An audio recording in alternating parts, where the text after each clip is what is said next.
Hello everyone, मैं हूं गीतांजलि। मैं एक वैदिक एस्ट्रोलॉजर हूं और आज बात करेंगे गंडमूल में पैदा हुए बच्चों के बारे में। क्योंकि मैंने अक्सर पेरेंट्स को कहते हुए सुना है कि ये मेरा बच्चा गंडमूल में पैदा हुआ है, ये अपने फादर पर बहुत भारी है, या मेरा एक बच्चा गंडमूल में पैदा हुआ है और उसके पैदा होने के बाद हमारी फैमिली को बहुत क्राइसिस को फेस करना पड़ा। कुछ भी फैमिली में गलत होता है या फादर के साथ गलत होता है तो उस बच्चे को या बच्चे के गंड मूल को रिस्पॉन्सिबल ठहराया जाता है। यहाँ तक कि बच्चों की शादी ना होना, पढ़ाई खराब होना, बिजनेस की सेटलमेंट ना होने को भी गंड मूल के साथ जोड़ा जाता है। तो आइए आज बात करते हैं गंड मूल की, कि गंड मूल एक्चुअली क्या है, किस बच्चे को कहा जाता है कि ये गंड मूल में पैदा हुआ है और गंड मूल के क्या इफेक्ट्स एक्चुअली लाइफ पर हैं और हैं भी या नहीं। क्योंकि बच्चा ज्यादा चंचल है तो क्योंकि वो गंड मूल में पैदा हुआ है। बच्चे ने दूसरे बच्चे को पकड़ के पीट दिया तो क्यों क्यों कर दिया उसने ऐसा? क्योंकि वो गंड मूल में पैदा हुआ है, वो बहुत जिद्दी है, वो बहुत खराब है, वो बहुत लड़ाका है। तो ऐसी बातें सुन के मुझे कहीं ना कहीं दुख होता है कि हर चीज को लेकर एस्ट्रोलॉजी में कितनी मिसकंसेप्शंस बढ़ती जा रही हैं।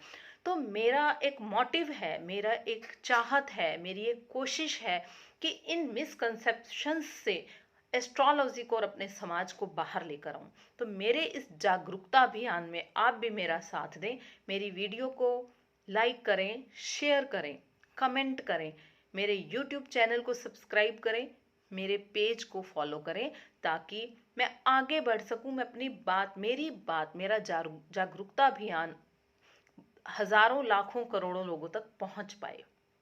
तो आइए जानते हैं क्या है गंडमूल। ज्योतिष में 27 नक्षत्रों का वर्णन किया गया है। हर नक्षत्र का एक कोई ग्रह स्वामी होता है। 9 ग्रह हैं और 27 है नक्षत्र। अगर हम 27 को 9 से डिवाइड कर दें तो हमारे पास जो आंकड़ा आएगा वो आएगा 3 का। यानी कि प्रत्येक नक्षत्र या प्रत्येक ग्रह के अंडर 3 नक्षत्र आते हैं। यानी कि एक ग्रह 3 नक्षत्रों का स्वामी है। तो जिन नक्षत्रों का स्वामी बुध या केतु होते हैं उन्हें गंडात नक्षत्र कहा जाता है। ये नक्षत्र हैं अश्विनी, अश्लेषा, मूला, मघा, ज्येष्ठा और रेवती। यानी कि ये 6 ग्रह जिनका स्वामित्व, 3 का स्वामित्व बुध के पास है और 3 का स्वामित्व है केतु के पास। तो इन 6 नक्षत्रों को गंडात नक्षत्र कहा जाता है।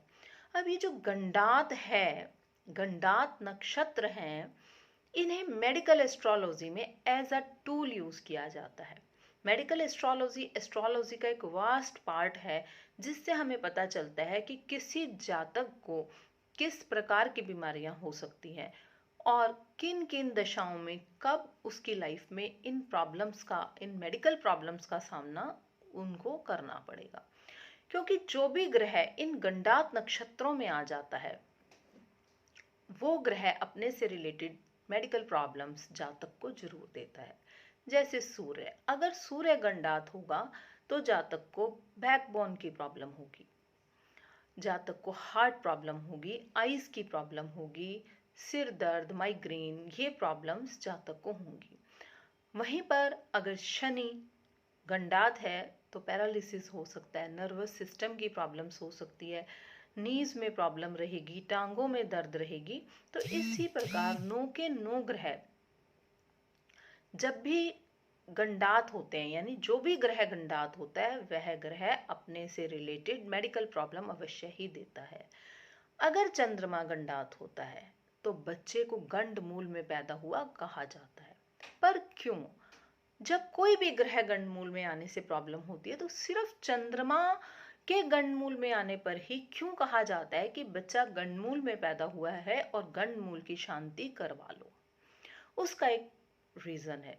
उसका रीजन ये है कि जो चंद्रमा है वो इन्फेंट बेबीज का, न्यू बॉर्न बेबीज का या हमारे बचपने का, हमारे बाल्यकाल का सिग्निफिकेटर होता है। जैसे आप लोगों ने सुना होगा कि शनि वृद्धावस्था का कारक होता है। ठीक उसी प्रकार चंद्रमा हमारे बचपने का कारक होता है। और आप सोचें कि एक बच्चा पैदा हुआ है, उस बचपने का, उस छोटे से बेबी का जो कारक है, सिग्निफिकेटर है, वो मून है। और वो मून ही गंडात हो तो क्या उसको मेडिकल प्रॉब्लम्स होने की पॉसिबिलिटीज बढ़ नहीं जाएंगी? बिल्कुल बढ़ जाएंगी। इसीलिए चंद्रमा को बहुत इम्पोर्टेंस दी गई है कि जब बच्चा पैदा हुआ और वो गंडमूल में हुआ तो उसको मेडिकल प्रॉब्लम्स फेस करनी पड़ सकती हैं। करनी पड़ सकती हैं, आप मेरे शब्दों पर ध्यान दें। ऐसा नहीं है कि हमेशा जो बच्चा गंडमूल में पैदा होगा वो बीमार ही होगा, बट उसके बीमार होने की पॉसिबिलिटीज थोड़ी बढ़ जाती हैं। और अगर वो बच्चा जब पैदा हुआ है तब दशा भी चंद्रमा की हो तो 101% उस बच्चे को मेडिकल प्रॉब्लम्स फेस करनी ही करनी पड़ेगी। उसकी चेस्ट जाम हो सकती है, कफ हो सकता है, सांस की प्रॉब्लम हो सकती है, और भी बाकी सब कुछ जो है पूरी तरह से तो कुंडली देखकर ही बताया जा सकता है, लेकिन उसको प्रॉब्लम्स हो सकती है। इसके अलावा अगर बच्चे का चंद्रमा गंडात है और पैदा होने के समय उसकी कोई और मेडिकली वीक दशा चल रही है, तब भी बच्चे को मेडिकल प्रॉब्लम्स फेस करनी पड़ सकती है। और अगर चंद्रमा गंडात है और हम उसकी पूजा करवा लेते हैं तो उससे काफ़ी अच्छा इफेक्ट होता है। उसका रीज़न है कि पूजा में मंत्र जाप होता है, और मंत्र को औषधि से भी ज़्यादा इम्पोर्टेंट हमारे ज्योतिष शास्त्र में माना गया है कि जैसे हम जो औषधि देते हैं, साथ साथ मंत्रों का जाप भी अगर हम करवाते हैं तो वो मेडिसिन, वो औषधि ज़्यादा इफेक्टिव हो जाती है। इसलिए यदि आपके घर में कोई बच्चा गंडात पैदा हुआ है, गंडमूल में पैदा हुआ है, तो उसकी मूल शांति करवानी जरूरी है। लेकिन ये जो गंडमूल, ये जो बचपना है जिसका कारक चंद्रमा है, वो 12 साल तक माना गया है। यानी कि न्यू बॉर्न बेबी से लेकर जब तक हम 12 ईयर्स के नहीं हो जाते तब तक हमारा सिग्निफिकेटर मून होता है।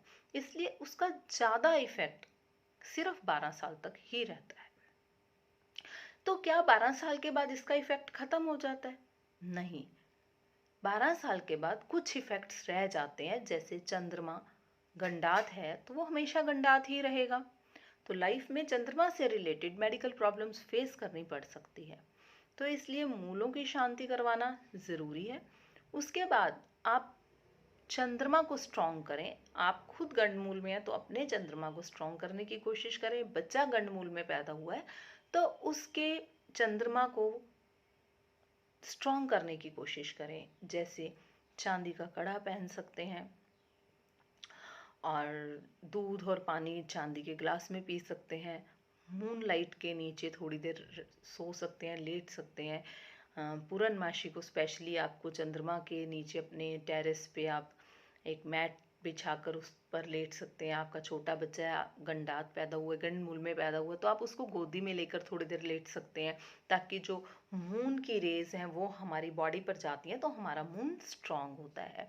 तो इसलिए मैं आपको ये कहूँगी कि ये जो चंद्रमा है, जो बच्चे मूलों में पैदा हुए हैं उनको मेडिकल प्रॉब्लम्स हो सकती हैं। उसके अलावा उनका फोकस जो है, पढ़ाई का फोकस खराब हो सकता है, क्योंकि अगर चंद्रमा केतु के नक्षत्र में है स्पेशली, तो केतु का इफेक्ट चंद्रमा के ऊपर काफ़ी खराब होता है। ऐसे बच्चे डबल माइंडेड हो सकते हैं। ऐसे बच्चे जो होते हैं वो पढ़ाई पर फोकस नहीं कर सकते, और पढ़ाई पर फोकस क्या नहीं कर पाते, मुझे तो लगता है वो किसी भी चीज़ पर फोकस नहीं कर पाते। एक चीज़ पकड़ते हैं, उसको छोड़ते हैं, अगली चीज़ पर जाते हैं, इस तरीके से भागदौड़ सी वो करते करते रहते हैं। माइंड स्टेबल नहीं होता उनका, एक जगह पर फोकस नहीं कर पाते। तो ये प्रॉब्लम्स गंडमूल में पैदा हुए बच्चों के साथ आती हैं। आप उन्हें कोई चंद्रमा से रिलेटेड जैसे चांदी गले में पहना सकते हैं। कुछ लोग चांदी का चंद्रमा बना हुआ गले में पहनाते हैं, वो सब ठीक है, वो आप कर सकते हैं।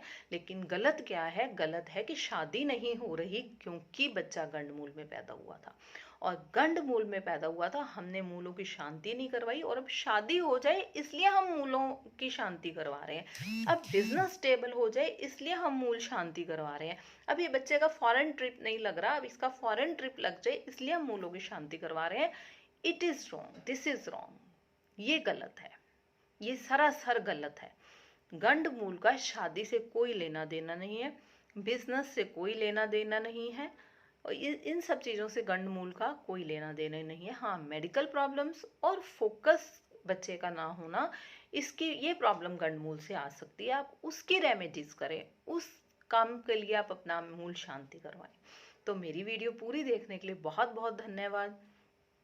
लाइक जरूर करें अगर आपको अच्छी लगी है तो, कमेंट जरूर करें, और इसी तरह के और टॉपिक्स पर भी अगर आप बात करना चाहते हैं, कोई मिसकंसेप्शन किसी टॉपिक को लेकर आपके मन में भी चलती है, तो आप मुझे इस कमेंट बॉक्स में बताएं कि आप किस टॉपिक पर वीडियो बनवाना चाहते हैं।